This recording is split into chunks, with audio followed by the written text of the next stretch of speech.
নমস্কার দর্শক বন্ধুরা, আপনার রাশিচক্রে রাহু গ্রহটি আপনার জীবনের বিভিন্ন ক্ষেত্রে শুভ ফল প্রদান করছে নাকি অশুভ ফল প্রদান করছে, এই বিষয়টা আপনার নিশ্চয়ই জানতে ইচ্ছা করে। তো যদি জানতে ইচ্ছা করে তাহলে এই ভিডিওটি আপনার জন্য। ধৈর্য ধরে সম্পূর্ণ ভিডিওটি দেখুন এবং রাহু অশুভ প্রভাব থেকে আপনারা কিভাবে মুক্ত হবেন সেই বিষয়টিও জানুন। তো আমি শ্রী রতন শাস্ত্রী কেপি অ্যাস্ট্রোলজার, আর আপনারা দেখছেন আপনাদেরই প্রিয় জ্যোতিষ ভিত্তিক ইউটিউব চ্যানেল HR অ্যাস্ট্রোলজি, অর্থাৎ হিউম্যান রিসোর্স অ্যাস্ট্রোলজি। অ্যাস্ট্রোলজি একটি মানব সম্পদ, সেই দৃষ্টিকোণ থেকে আমরা প্রত্যেকটা ভিডিও আপনাদের জন্য নিয়ে আসি যাতে আপনাদের কিছু উপকারে আসে। বৈদিক জ্যোতিষ শাস্ত্রে 9টি গ্রহের মধ্যে অনেকগুলো গ্রহ অশুভ গ্রহ আছে। তার মধ্যে রাহু দুটি ছায়া গ্রহ এবং ভীষণই অশুভ গ্রহ। এই রাহু কেতু কখনো শুভ ফল দেয়, আবার কখনো অশুভ ফল দান করে। আপনাদের মনে প্রশ্ন জাগা স্বাভাবিক যে রাহু এবং কেতু কি? পৌরাণিক বা ইন্ডিয়ান মাইথোলজি অনুযায়ী সমুদ্র মন্থন করে অমৃত লাভ করেছিলেন দেবতারা, আর ছলনা করে অসুর শরভানু দেবতাদের সঙ্গে অমৃত পান করে, অর্থাৎ ছদ্মবেশে এই শরভানু দেবতার বেশ ধারণ করেছিল, করে অমৃত পান করে নেয়। সূর্য এবং চন্দ্র এই ঘটনা দেখে তৎক্ষণাৎ ভগবান শ্রী বিষ্ণুকে বিষয়টি জানালে ভগবান বিষ্ণু তার সুদর্শন চক্র দ্বারা শরভানুর দেহ মস্তক থেকে ছিন্ন করে দেন, অর্থাৎ দ্বিখণ্ডিত করে দেন। এই দ্বিখণ্ডিত ভাগে মস্তক ভাগটি হচ্ছে রাহু আর দেহ ভাগটির নাম হচ্ছে কেতু। এই রকমই হচ্ছে পৌরাণিক কাহিনী। আর জ্যোতির্বিজ্ঞান অনুসারে অ্যাস্ট্রোনমিক্যাল দিক থেকে বা অ্যাস্ট্রোলজির দিক থেকে দুটি গাণিতিক বিন্দু মাত্র রাহু এবং কেতু, অর্থাৎ নোটস। জ্যোতিষশাস্ত্রের মতে রাহুর গ্রহের ভূমিকা ভীষণ গুরুত্বপূর্ণ। আর এই রাহু গ্রহ কখন আমাদের জীবনে শুভ ফল প্রদান করে সেটাই আপনাকে জানাবো এই ভিডিওতে। আপনার রাশিচক্রে যেখানেই রাহু গ্রহটি থাকুক না কেন, সেই রাহু গ্রহ সবসময় অশুভ ফল দেওয়ার চেষ্টা করে। কারণ রাহু গ্রহটি হচ্ছে একটি ম্লেচ্ছ গ্রহ। ম্লেচ্ছ গ্রহ মানে হচ্ছে নীচ জাতির গ্রহ, এবং রাহু গ্রহের মধ্যে রয়েছে যত রকমের খারাপ কাজ, অশুভ কাজ, গুন্ডামি করা, মস্তানি করা, আর হচ্ছে প্রচন্ড লালসাকারী গ্রহ। পার্থিব চাহিদা বৃদ্ধি করবে, মানে চাওয়ার কোনো শেষ নেই।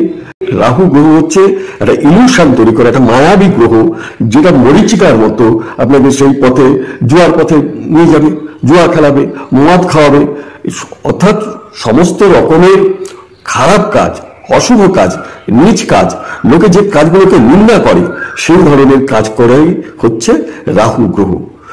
আর এই রাহু গ্রহ জন্মকুণ্ডলীর আপনার যদি লগ্নে অবস্থান করে, আপনি আপনার রাশিচক্র দেখে নেবেন, যেখানে লং বা লগ্ন কথা আছে, অর্থাৎ প্রথম ঘরে যদি অবস্থান করে তাহলে আপনাদের স্বাস্থ্য নিয়ে সবসময় অস্থিরতা থাকবে, রোগ ব্যাধি থাকবে, রোগ সংক্রান্ত বিষয় খুবই অশুভ ফল প্রদান করবে, শারীরিক বিভিন্ন রকমের সমস্যা তৈরি করবে, বিবাহের ক্ষেত্রে, বিবাহিত জীবনের ক্ষেত্রে খুব ভালো ফল দেবে না, অশান্তি, ঝঞ্ঝাট, স্বামী স্ত্রীর মধ্যে মতপার্থক্য, গন্ডগোল লেগেই থাকবে, ডিভোর্স পর্যন্ত হয়ে যেতে পারে।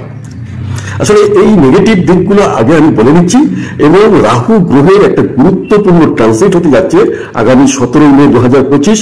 সেই ট্রানজিটের ফলে রাহু গ্রহ আপনাদেরকে কি ধরনের শুভ ফল দেবে, আর রাহু গ্রহ কখনই বা শুভ ফল দেয় সেই বিষয়টাও আলোচনা করব। জন্মকুণ্ডলীর দ্বিতীয় স্থানে যদি রাহু গ্রহ অবস্থান করে তাদের সাংসারিক জীবনে অশুভ ফল প্রদান করে, চোখের পক্ষে অশুভ ফল প্রদান করে, বিশেষত ডান চোখের সমস্যা খুব বৃদ্ধি পায়, এবং অন্যান্য শুভ গ্রহের সঙ্গে সম্পর্কিত না হলে পরে এই রাহু গ্রহ আর্থিক ক্ষতি নিয়ে আসে, কর্ম সংক্রান্ত ক্ষেত্রে বিভিন্ন রকমের ঝামেলা, ঝঞ্ঝাট, অশান্তি নিয়ে আসে। জন্মকুণ্ডলীর তৃতীয় স্থানে যদি রাহু অবস্থান ঘটে তাহলে মারাত্মক সাহসিকতার পরিচয় দিতে গিয়ে অনেক রকম ঝড় ঝামেলার মধ্যে জড়িয়ে পড়েন, জেল পর্যন্ত হতে পারে, জীবনহানি ঘটাতে পারে। অত্যাধিক সাহস বহন করে নিয়ে আসার জন্য ভাই বোনের সাথে সম্পর্কের অবনতি ঘটায়, বিষয় সম্পত্তি নিয়ে ঝামেলা ঝঞ্ঝাট ঘটায়।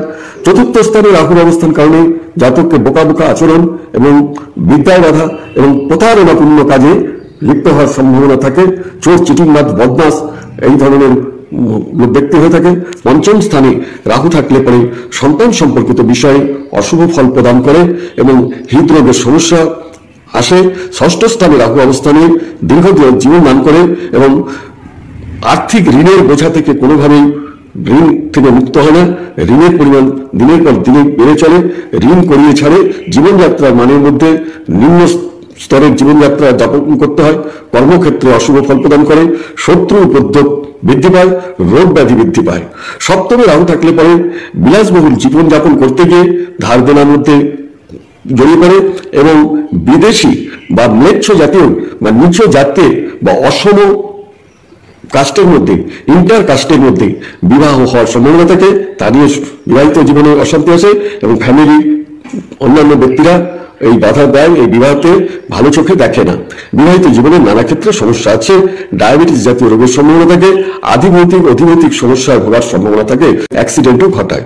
অষ্টম স্থানে রাহুর অবস্থানে জনগণের দ্বারা মানহানি হয়, সহযোগীদের সঙ্গে বিবাদ ঘটে, বিভিন্ন ক্ষেত্রে অহেতুক অশান্তি আসে, আর্থিক অনটন দেখা যায়। নবম স্থানে রাহুর অবস্থানে জাতক নাস্তিক হয়, ভগবান বা ধর্মীয় বিষয়ে কোনো তারা যেতে চায় না, অধার্মিক প্রকৃতির মানুষ হয়, নীতিভ্রষ্ট ব্যক্তি হয়, পিতার সঙ্গে তাদের সম্পর্ক ভালো থাকে না বা পিতৃস্থানীয় ব্যক্তিদের সঙ্গে সম্পর্ক ভালো থাকে না। দশম স্থানে রাহু থাকলে পরে জাতকের সাহিত্যে বিশেষত কাব্যের প্রতি আসক্তি থাকলে পরেও শিল্প সত্তার বিকাশ ঘটে না বা সাহিত্যিক হিসাবে তার প্রকাশ ঘটে না, সাহসী হওয়ার ফলে অতিরিক্ত ঝামেলা ঝঞ্ঝাটে জড়িয়ে পড়ে। একাদশে রাহুর অবস্থানে জাতককে বিখ্যাত করে, বিত্তশালী করে এবং শিক্ষিত করে, শ্রবণ শক্তির সমস্যা থাকে, বিদেশি অর্থ এবং সম্পদ উপার্জন করতে সক্ষম হয়। দ্বাদশে রাহুর অবস্থান করলে পরে জাতক সমৃদ্ধশালী, অনৈতিক, পরোপকারী হয় এবং চোখের সমস্যা দেখা দেয়। এই একাদশে কেন রাহু ভালো ফল দেয় সেই বিষয়টি আপনাদেরকে জানাবো আজকের এই ভিডিওতে। বর্তমানে মূল রাশিচক্রের দ্বাদশ রাশি মীন রাশিতে রাহু গ্রহটি অবস্থান করছে। সেই রাহু গ্রহের ট্রানজিট বা সঞ্চার ঘটবে হচ্ছে 17 মে 2025। তার পূর্ববর্তী রাশি কুম্ভ রাশিতে তার ট্রানজিট ঘটবে। এইখানে এই রাহু আসার ফলে সে অমৃত পান করে রাহু সমৃদ্ধ হয় এবং রাহু তার ফলে এই একাদশে শুভ ফল প্রদান করে থাকে।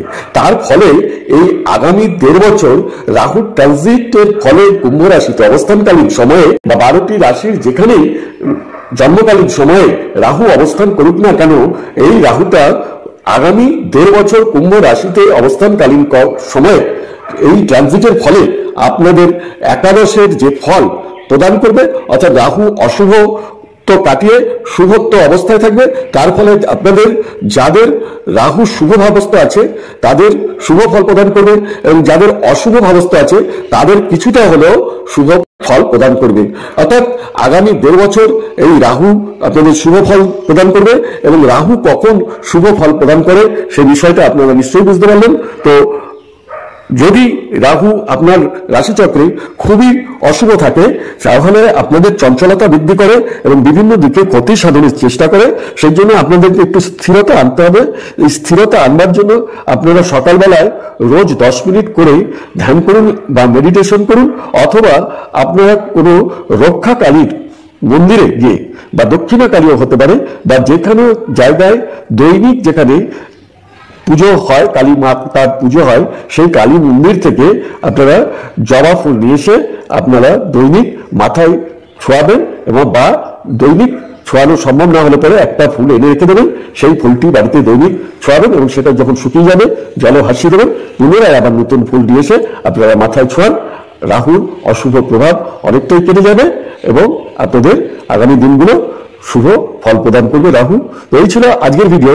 আশা করি ভিডিওটি আপনাদের ভালো লেগেছে। যদি ভিডিওটি ভালো লেগে থাকে তাহলে অবশ্যই একটি লাইক করবেন এবং পরিচিত জনের সাথে যাদেরকে এই ভিডিওটি দিলে পরে উপকার আসবে তাদের কাছে ভিডিওটিকে শেয়ার করুন। আর যারা আমাদের চ্যানেলে নতুন তাদেরকে অনুরোধ করবো এইরকমই নতুন নতুন ইনফরমেটিভ ভিডিও পাওয়ার জন্য আমাদের চ্যানেলটিকে সাবস্ক্রাইব করে রাখুন, যাতে আমাদের ভিডিওগুলো সর্বপ্রথমেই আপনারা পেয়ে যান নোটিফিকেশন। এবং ভিডিওটি সম্পূর্ণ দেখার জন্য আপনাদেরকে জানাই অসংখ্য ধন্যবাদ।